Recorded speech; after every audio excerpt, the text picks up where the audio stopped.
শুভেন্দু অধিকারী আরেকটি মারাত্মক চমক দিলেন। মানে শুভেন্দু অধিকারী মমতা ব্যানার্জির পাড়ায় এবার মারাত্মক পদক্ষেপ নিচ্ছেন। কি পদক্ষেপ চলুন আপনাদেরকে ডিটেলসে সবটা বলছি। চলুন প্রথমত আপনাদেরকে বলি যে শুভেন্দু অধিকারী আর মমতা ব্যানার্জির মধ্যে এখন হাড্ডাহাড্ডি লড়াই। এবার বলবেন কেন কেন বলছি, কারণ মমতা ব্যানার্জি ও শুভেন্দু অধিকারীকে চরম হুঁশিয়ারি দিয়েছেন। কি বলেছেন সেটাও আপনাদেরকে বলবো। তার আগে বলি যে শুভেন্দু অধিকারী মমতা ব্যানার্জির পাড়ায় কি করছেন, মানে কি পদক্ষেপ নিতে চলেছেন। যেখানে আপনাদেরকে বলি যে এবার নিজের বিধানসভা কেন্দ্রে উদ্বোধন করবেন বিধায়কের কার্যালয় মুখ্যমন্ত্রী শুভেন্দু অধিকারী। রাজ্যে পালাবদলের পরপরই ক্ষমতায় এসে গত জুনেই এই ঘোষণা করেছিলেন মুখ্যমন্ত্রী শুভেন্দু অধিকারী। মঙ্গলবার সন্ধ্যায় সেই প্রতিশ্রুতি মেনেই শুভেন্দু অধিকারী নিজের বিধানসভা কেন্দ্রে ভবানীপুর উদ্বোধন করবেন বিধায়কের কার্যালয় জানা গিয়েছে। এদিন চক্রবেড়িয়া এলাকায় 70 নম্বর ওয়ার্ডে বিধায়কের কার্যালয়ে উদ্বোধন করা হবে। মুখ্যমন্ত্রী নিজেই এই উদ্বোধনটি করবেন। শুভেন্দু অধিকারী আগেই জানিয়েছিলেন ভবানীপুরের বাসিন্দাদের যে কোনো সমস্যার সমাধানে সেখানে মিলবে এই কার্যালয়ে ওনাদের পাশে থাকার জন্য। সমস্যা সমাধানের জন্য নির্দিষ্ট ফোন নম্বর এবং ইমেল আইডি চালু করার কথাও জানিয়েছেন মুখ্যমন্ত্রী। দেখুন, এই যে মুখ্যমন্ত্রী শুভেন্দু অধিকারী, উনি শুধুমাত্র মুখ্যমন্ত্রী না, এবার বিধায়ক যেখানে উনি দাঁড়িয়েছিলেন, যেখানে উনি ভোটে জিতেছেন, কারণ আপনারা জানেন যে মমতা ব্যানার্জির পাড়ায় কিন্তু মমতা ব্যানার্জি হেরেছে, তাই তো। এবার সেখানে উনি বিধায়কের কাজ মানে শুরু করবেন। আর রীতিমতো উনি বলে দিয়েছেন যে সেখানের মানুষের আমি পাশে থাকব, ওনাদের যে কোনো বিপদে আমাকে পাশে পাবেন। সেখানে একটি ফোন নম্বর দেওয়া থাকবে, এমনকি ইমেল আইডি অবধি ওখানে চালু করা হবে। মানে কতটা সুবিধা হবে বুঝতে পারছেন। যেখানে আমরা দেখেছি আমতলায় যে অভিষেক ব্যানার্জি অফিসটি ভাঙা হলো, সেখানকার মানুষ অভিষেক ব্যানার্জিকে নিয়ে ক্ষোভ প্রকাশ করছিল যে এই অফিসটির জন্য আমাদের কত অত্যাচার সহ্য করতে হয়েছে, কত আমরা ভয়ে ভয়ে থাকতাম, কারণ সেখানে যারা বিরোধী পক্ষ মানে যারা বিজেপি করতো তাদেরকে শাসন করা হতো। কিন্তু এখানে দেখুন শুভেন্দু অধিকারীর আমলে সেখানে মানুষ সেফ মনে করবে, তাই তো। তার ঘোষণা অনুযায়ী রাজ্যের প্রতিটি ওয়ার্ডেই বিধায়কের কার্যালয় খোলা হবে। এবার 70 নম্বর ওয়ার্ডেই সেই কার্যালয় শুভ উদ্বোধন করবেন মুখ্যমন্ত্রী শুভেন্দু অধিকারী। ফলে এলাকার সাধারণ মানুষ তাদের সমস্যার কথা সেখানে গিয়ে খোলাখুলি জানাতে পারবেন। কতটা মানুষের সুবিধা করে দিচ্ছেন বা সেখানকার মানুষের পাশে থাকার জন্য মুখ্যমন্ত্রী যে কত বড় একটা উদ্যোগ নিয়েছেন, সত্যি ভীষণ ভালো লাগছে। সূত্রের খবর, এই কার্যালয়ে 70 নম্বর ওয়ার্ডের ভবানীপুরবাসীরা সেখানে গিয়ে তাদের সমস্যার কথা জানাতে পারবেন। সেই কার্যালয়ে একজন দায়িত্বপ্রাপ্ত প্রতিনিধি থাকবেন, তিনি সমস্ত বিষয় নজর রাখবেন। মুখ্যমন্ত্রী নিজেও মাঝে মাঝে সেই কার্যালয়ে যাবেন, এমনটাই সূত্র মারফত জানা গিয়েছে। উল্লেখ্য, গত জুন মাসে এই প্রকল্পের আনুষ্ঠানিক ঘোষণার সময় মুখ্যমন্ত্রী বলেন এই বিধায়ক সেবা কেন্দ্র থেকে ভবানীপুর বিধানসভার মানুষের প্রত্যাশার পূরণের মানে মানুষের যে প্রত্যাশা সেটা পূরণের চেষ্টা করবে। গত 15 বছর মানুষ বিধায়কের কাজ কি তা ঠিক করে জানতেন না, তাই না। 15 বছর যেহেতু তৃণমূল সরকার থেকেছে, তো বিধায়কের অ্যাকচুয়ালি কাজ কী সেটা কিন্তু মানুষ বুঝতে পারেননি। তবে ওনারা এটা শুনেছেন তোলাবাজি, কাটমানি, কাউন্সিলর ও সিন্ডিকেট রাজ দেখেছেন রাজ্যের মানুষ, তাই না। সেটাই তো হতো তৃণমূলের আমলে। এখন একটা ঠিকানা দিলাম মানুষকে, গণতন্ত্রে জনগণের রায় শেষ কথা বলবে।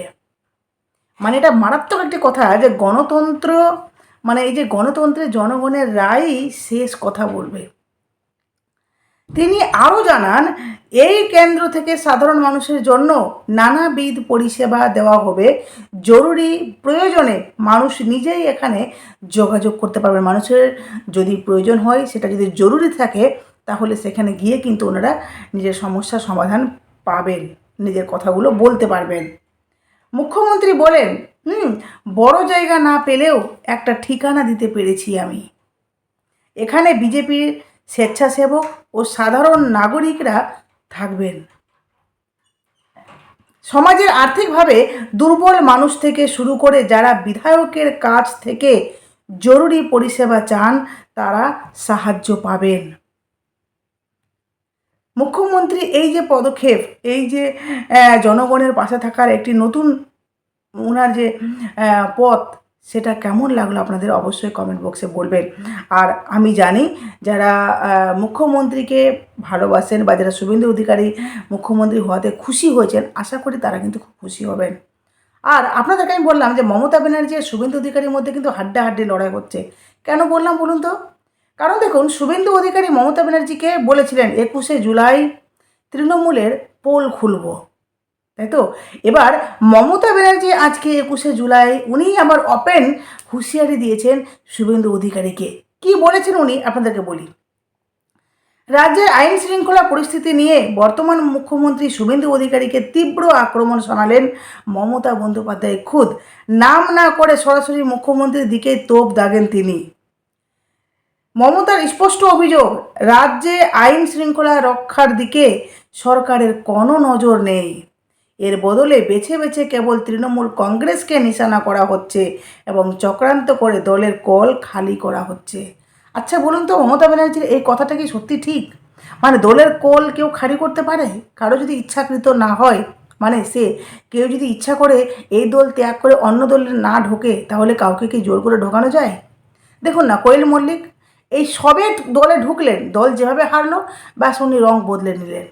মানে কি করে উনি মমতা ব্যানার্জির পাশে ছিলেন কোয়েল মল্লিক, একজন জনপ্রিয় অভিনেত্রী, যিনি নাকি নিজে বলেছিলেন আমি জনগণের জন্য কিছু করতে চাই, সেই অভিনেত্রী কি করে ইস্তফা দিলেন? ভাবা যায়? হ্যাঁ, কি করে? মানে 2 মাস আগেই যে এত মিষ্টি মিষ্টি কথা বলেন, প্রচারে বেরোলেন, অথচ মমতা ব্যানার্জি হারতেই সে রূপ বদলে নিল। সাথে সাথে তৃণমূল ত্যাগ করে বিজেপিতে ঢোকার এখন রাস্তা, বিজেপিতে আসছেন কেন?